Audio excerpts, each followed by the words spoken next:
Connecting your TalkTalk YouView Box to your smart TV is straightforward when you follow the right steps. We'll guide you through the complete setup process to ensure optimal performance. Step 1. Set up your HDMI connection. You'll need a high-speed HDMI cable, preferably HDMI 2.0 or higher, to get the best picture quality, including 4K support. Step 2. Choose the right HDMI port on your TV.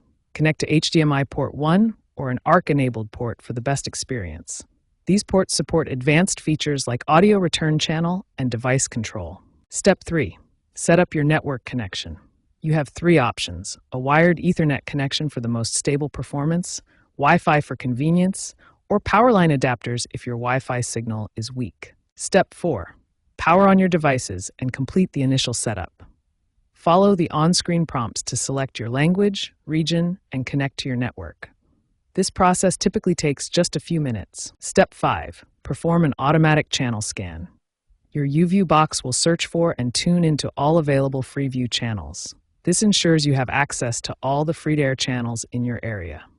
Step 6. Complete the setup by linking your TalkTalk account for on-demand services and enabling CEC for enhanced control. CEC allows you to control both your TV and YouView box with a single remote, making your viewing experience seamless.